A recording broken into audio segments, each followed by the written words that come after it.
ხება დღევანდელ გადაცემას, ამ სეზონის ბოლო გადაცემა და ძალიან საინტერესო თემით შემოგვიერთდა ნეონატოლოგი პედიატრი ნინო გორგაძე.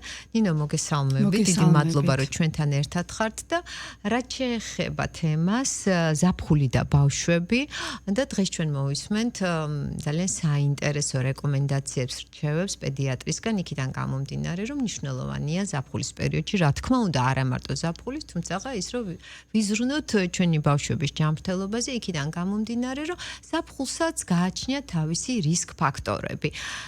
ნინო, ფიქრობ საუბარი დავიწყოთ კვებით, იმიტომ რომ კვება არის ბავშვის ჯანმრთელობის განსაზღვრელი უმნიშვნელოვანესი ფაქტორი და რა თქმა უნდა ზაფხულში კვება მაინც სპეციფიურია. და სიამოვნებით მოვისმენთ თქვენს რჩევებს და რეკომენდაციებს. მოგესალმებით კიდევ ერთხელ, მივესალმებით თქვენს მსმენელს. მოგეხსენებათ, კვება უმნიშვნელოვანესია, როგორც მთელი წლის, ასევე რა თქმა უნდა ზაფხულის განმავლობაში, განსაკუთრებით უნდა იყოს კვება მრავალფეროვანი და ჯანსაღი, თუმცა ზაფხულს ემატება ის ფაქტორი, რომ როდესაც ცხელა კვების საკვებო პროდუქტებში მეტი შანსი არსებობს იმის, რომ გამრავლდეს პათოგენური ბაქტერიები და გამოიწვიოს სხვადასხვა ინფექციები, ამიტომ ამ მიმართულებით კვების ხარისხზე განსაკუთრებული ყურადღება უნდა მივაქციოთ. განსაკუთრებით ყურადღებას შევაჩერებთ საკვებზე, როგორც არის თევზი, რძერძის პროდუქტები, ხორცი, კვერცხი, სალათები და ხილი და განსაკუთრებით ეს დაჭრილი სახით, განსაკუთრებით უნდა სპეციალურ პირობებში, სანიტარულ პირობებში უნდა შევინახოთ, მაცივარში რა თქმა უნდა, თუ ეს პირობები არ იქნება დაცული, მეტი რისკი არის იმის, რომ ბავშვი დაინფიცირდეს.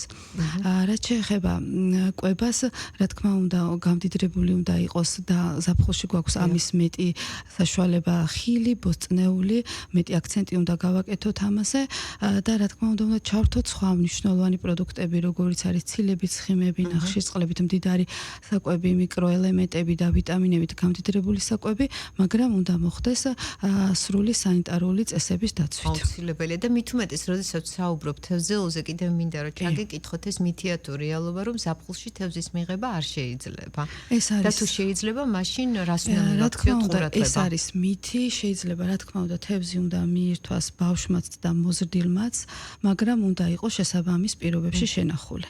კი ბატონო და ამასობაში რაც შეეხება წვნიანს, რა თქმა უნდა, მშობლები ყოველთვის ვცდილობთ, რომ პატარებს გავუმასპინძლდეთ წვნიანით, მაგრამ როდესაც მაღალი ტემპერატურა, ცხელი კერძი არ სიამოვნებთ ბავშვებს. რა გავაკეთოთ, როგორ მოვიქცეთ ამ დროს და რითი ჩავანაცვლოთ? ზოგადად წვნიანების ესე იგი ძალდატანების ტენდენცია ვფიქრობ, რომ უკვე აღარ არის, არც უნდა იყოს, ვინაიდან შეიძლება ბავშვს ეს იქნება ზამთრის თუ ზაფხულის პერიოდში, მით უმეტეს ზაფხულის პერიოდში წვნიანი არ სიამოვნებს და თუნდაც ზამთრის პერიოდში არ სიამოვნებს, არ უნდა დავაძალოთ, იმიტომ რომ თუ წვნიანში შემავალ ბოსტნეულს, წყალს, ცალსაკესე მივაწოდეთ ბავშვს, ხო, რა მნიშვნელობა აქვს, როგორი სახით მიიღებს, თავარი რომ ბავშვმა ეს საკვები ნივთიერებები მიიღოს და რა სახით იქნება დამზადებული, უკვე დედამ ხელი უნდა შეუწყოს ბავშვის მოთხოვნილებებს. კი ბატონო, და ამასობაში ძალიან მნიშვნელოვანია წყლის მიღება, მით უმეტეს ზაფხულის სეზონზე, რა რაოდენობით უნდა მიიღოს, დაახლოებით მართალია ეს ასაკიდან წონიდან გამომდინარე ისაზღვრება, მაგრამ მაინც ის აუცილებელი ზღვარი რა არის, ნიშნული რაც ბავშვმა უნდა მიიღოს სითხის სახით და წყალი მით უმეტეს. კი, კვებასთან მეტად, რა თქმა უნდა, ამ დროს უნდა მოთხოვნილება იზრდება წყალზე. ახლა ვინაიდან ბავშვი მზეზე ყოფნის დროს, ასევე გარეთ ყოფნის დროს, სპორტული აქტივობების დროს კარგავ დიდი რაოდენობის წყალს და ის რომ გაუწყლოვანება განვითარდეს, არის დიდი ალბათობა ამის. ამისგან რომ თავი დავიცვათ, აუცილებელია შედარებით სხვა პერიოდებთან შედარებით უფრო მეტი წყალი მივაწოდოთ და სანამ ბავშვი არ მოითხოვს, ჩვენ ამას არ უნდა დავეყრდნოთ, ხოლო როდესაც ბავშვი მზეზე არის, ან თამაშობს, ან რაღაც გარეთ ეზოშია, ჩვენ თვითონვე ყლუპ-ყლუპად ცოტა მცირე რაოდენობით უნდა შევთავაზოთ, სანამ მანამ განვითარდება ეს გაუწყლოვანების ნიშნები. მაინც მოკლედ გაუწყლოვანების ნიშნებზე მოკლედ აუცილებლად. ეს არის, როდესაც არის ბავშვი მოდუნებული, თავდაპირველად აქვს გაძლიერებული მიღებული წყურვილის შეგრძნება ვერ შარდავს ადეკვატურად და მეორე ეს არის თავბრუს ხვევა და გულის რევის შეგრძნება. თუ ეს სიმპტომები გვაქვს, უკვე ეჭვი უნდა მივიტანოთ, რომ ბავშვი არის გაუწყლოვანებული, დეჰიდრატირებული და შესაბამისად უკვე ამ შემთხვევაში წყალთან ერთად რეკომენდირებულია ელექტროლიტების დამატება. აუცილებლად. კი ბატონო და რაც შეეხება ზოგადად ზაფხულს, ზღვის კურორტს და მთის კურორტს. მოდით დავიწყოთ საუბარი ზღვის კურორტით, რა უნდა გავითვალისწინოთ, როდესაც ბავშვი მიყვავს ზღვაზე. პირველ რიგში უნდა გავითვალისწინოთ ის, რომ 11-დან 4 საათამდე ბავშვი მზეზე გარეთ არ უნდა იყოს. ზღვაზე გასვლის წინ 9 საათით ადრე, 20 წუთით ადრე უნდა გამოვიყვანოთ მზისგან დამცავები, რომელიც დაახლოებით 2 საათში ერთხელ თავიდან უნდა წაუსვათ, მაგრამ თუ წყალში ჩადის და ამოსვლისთანავე ისე უნდა განვაახლოთ ამ კრემების დაცვა.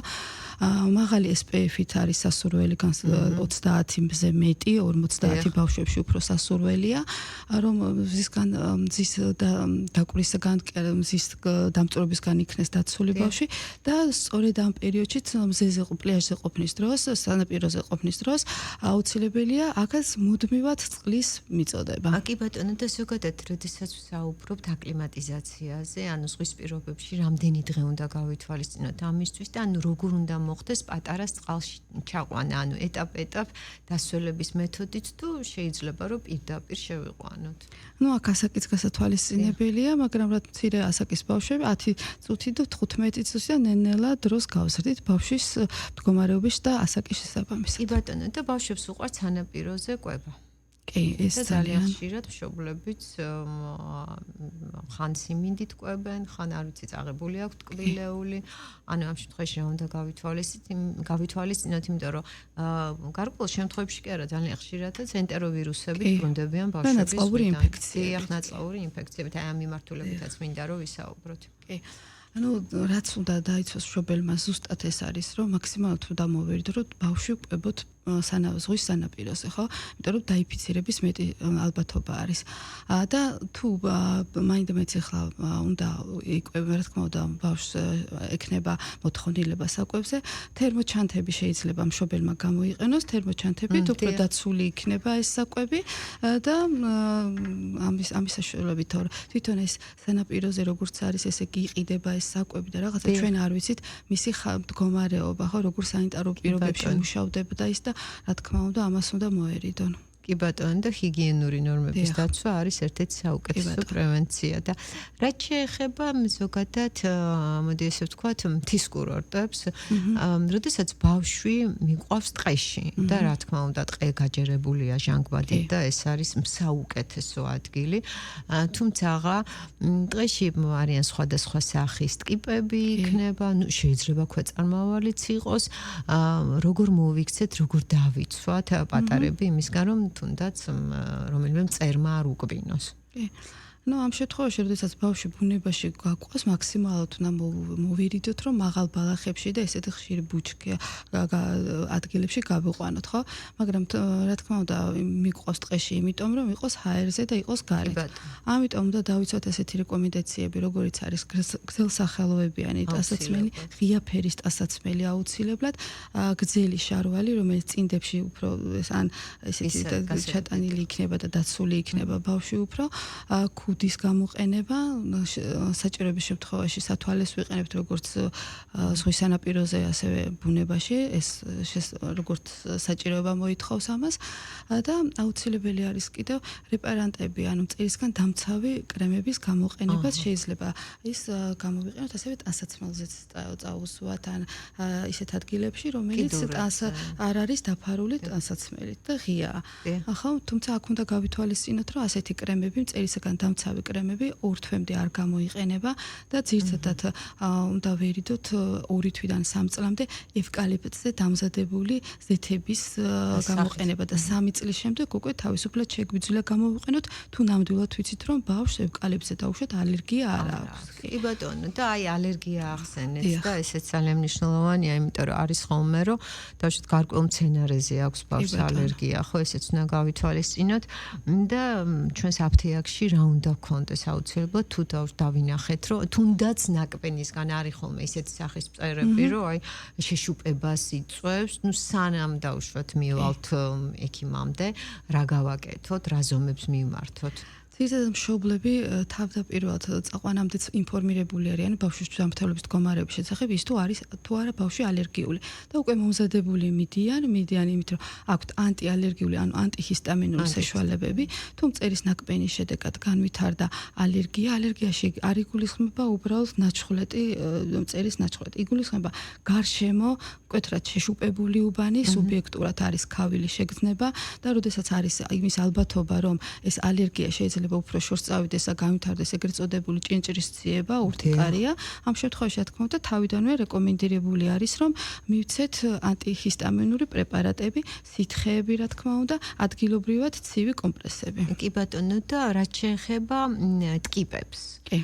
ხონუ ხილულია, რა თქმა უნდა. ოღონდ მე მგონი მიზანშეწონილია, რომ სახლში დაბრუნების შემდეგ, როდესაც ბავშვი ყავს ბუნების წიაღში, კანი კარგად დავათვალიეროთ და ხილულია ტკიპა და რა გავაკეთოთ, როგორ მოვიქცეთ. კი ბატონო, პირველი რეკომენდაციაა, რომ წერებისგან თავი და ტკიპებისგან თავის დავიცვათ, ისევ არის ჩაცმა, რო გზელსახელოებიანი და ის დავიცვათ, მაგრამ მაინც აუცილებელია მოსulis შემდეგ დავათვალიეროთ, განსაკუთრებით თავის თმიანი ნაწილი, კისერი, საზარდულის საზარდულის არეში და მუხლის უკანა მხარეებს. ეს ნაწილები განსაკუთრებით ყურადღებით უნდა დავათვალიეროთ.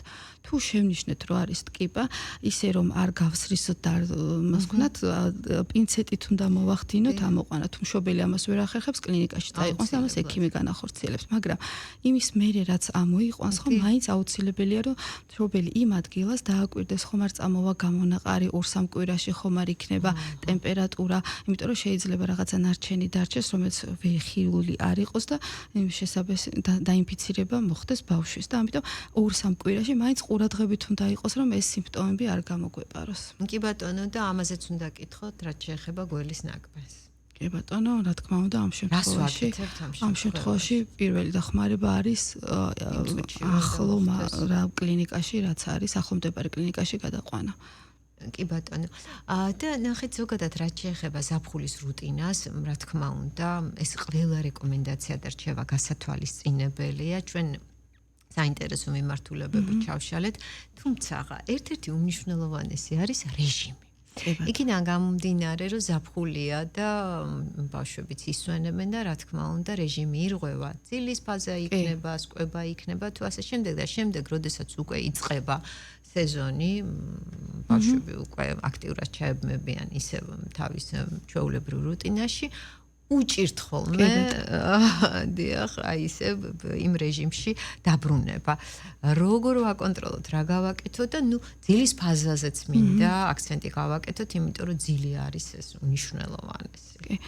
გარკვეულწილად ეს, რა თქმა უნდა, დღის რეჟიმის რუტინა დაირღვევა და ბავშვებსაც უნდა მივცეთ ესეთი მოდუნების საშუალება, რომ დაისვენონ და რეჟიმში არ უნდა განაგრძონ, რა თქმა უნდა, სწორედ ეს არის დასვენება, მაგრამ ერთადერთი, რასაც უნდა მივაქციოთ, არის ძილის რეჟიმი, ხო?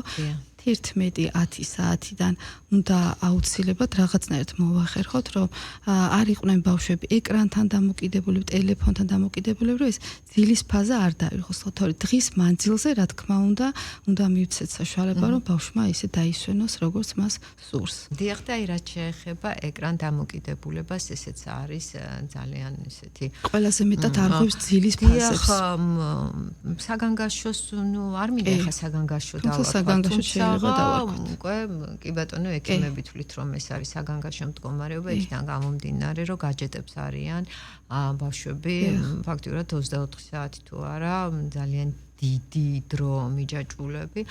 ზაფხულის პერიოდში იცით რა, მიუხედავად იმისა, რომ ბავშვს მოდუნების საშუალება ეძლევა და უნდა მივცეთ, როგორც თქვენ აღნიშნეთ, მაინც არიან იქ ტელეფონები იქნება თუ სხვა, ხო?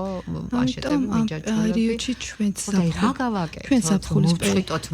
ჩვენ ზაფხულის პერიოდში ვისვენებთ, ვიღებთ შვებულებებს, გავდივართ ხოლმე შვილებთან ერთად და ამ შემთხვევაში უნდა მაქსიმალურად დრო გავატაროთ ბავშვებთან. ჩვენ თვითონ უნდა შევუქმნათ ისეთი გარემო, რომ ბავშვი გაერთოს, ითამაშოს, იყოს ეზოში, ისეირნოს და ჩვენც მასთან ერთად უნდა ვიყოთ. აი ეს შეგვიძლია ჩვენ გავაკეთოთ. რაც შეეხება აი სპორტულ აქტივობებს, ესეც ხო აუცილებლად უნდა შევთავაზოთ და კიდევ მინდა აქცენტი გავაკეთოთ ზღვის და მთის კურორტზე.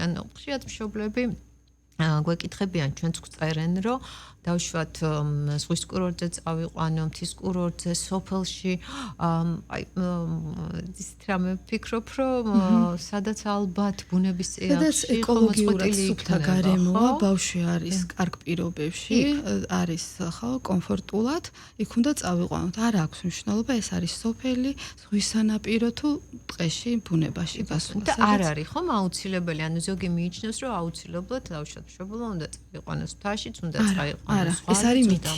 ეს არის მითი. თავარია ბავშვის ჰაერის გამოცვლა მოხდეს, ანუ ასე ვთქვათ, გავიყვანოთ სხვა გარემოში, სხვა ჰაერზე.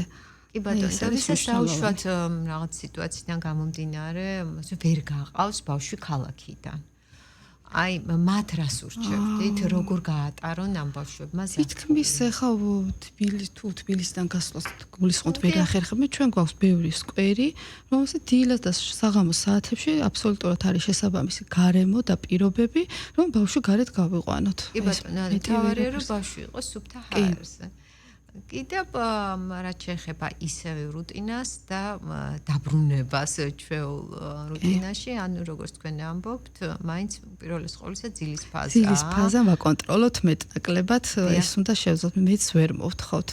ეს ჩამოვაყალიბე რა თქმა უნდა რეკომენდაციებს ასე უნდა მოგდეთ, ზირთადად ვერ მოვახერხებთ ამას. ამიტომ ძილის ფაზაზე უფრო მეტი აქცენტი გავაკეთეთ, რომ ძილის რეჟიმი არ დაირღვეს. და ზაფხული არის ის პერიოდი, ფიქრობ, რომ მშობლებმა უფრო მეტი დრო უნდა გაატარონ ბავშვებთან. ესეთ იქიდან გამომდინარე, რომ მშობლები ჩვეულებაში ვართ და გვაქვს ამის საშუალება, იმიტომ რომ ზოგადად ბავშვთან ურთიერთობის დეფიციტიც არის. კი ბატონო, და ეს პერიოდი გამოიყენო მშობლებმა, რომ მეტი კომუნიკაცია ქონდეს, თუნდაც იმ საბავშვო თამაშებშიც ჩაერთონ და ბავშვებიც შესაბამისად ნაკლებად იქნებიან ეკრანს მიჯაჭულები. კი ბატონო, რამეს ხომ არ დავამატებთ, იცით რა, ჩვილ ბავშვებზე მინდა გითხოთ. ანუ რა ასაკიდან არის რეკომენდირებული ჩვილი ბავშვის გაყვანა?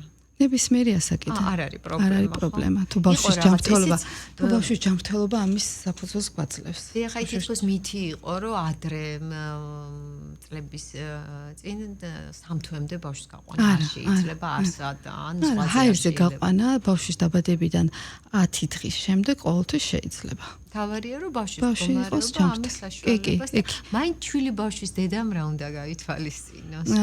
მithumetes როცა ეხლა მზეზე იყოს ნაკლებად 11:09-დან 5-მდე გარეთ არ გაიყვანოს. ძირითადი რეკომენდაცია მაინც ჩვილებისთვის ეს იქნება. კარგით, რამეს ხომ არ დავამატებდით? მეგონი ყველა მიმართულებით ვისაუბრეთ. კი. ვუსურვოთ ჯანმრთელობა უპირველეს ყოვლისა, კარგი დასვენება. ნინო, დიდი მადლობა ესეთი დროული საჭირო რჩევებისთვის, რეკომენდაციებისთვის. ჩვენ მსმენელს და მაყურებელს კიდევ ერთხელ ვეტყვი, რომ ჩვენი სტუმარი იყო პედიატრი, ნეონატოლოგი ნინო გორგაძე. რაც შეეხება ამ პროექტს, კლინიკა მზიური მედის, რადიომედის ერთობლივი პროექტი გახლავთ.